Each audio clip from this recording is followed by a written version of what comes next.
Berselang sehari setelah Wali Kota melantik Sekretaris Lurah Sekota Makassar, Wali Kota Makassar Muhammad Ramdan Pomanto kembali melakukan pelantikan pejabat administrasi atau Kepala Seksi Lingkup Kelurahan Sekota Makassar yang digelar di lapangan Karebosi pada Rabu 17 Januari 2024 sore.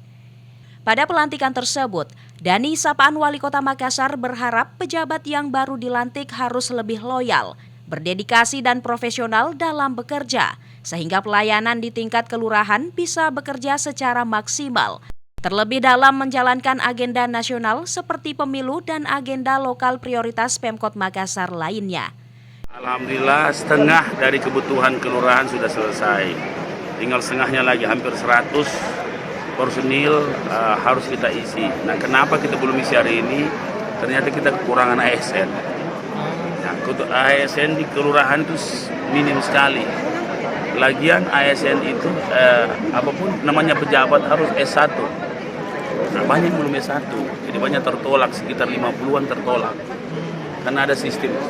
Nah, sehingga kita harus merekrut, mencari yang di balai kota. Saya minta target saya minggu depan sudah saya isi. Jadi 110 ada 100 berapa yang belum terisi.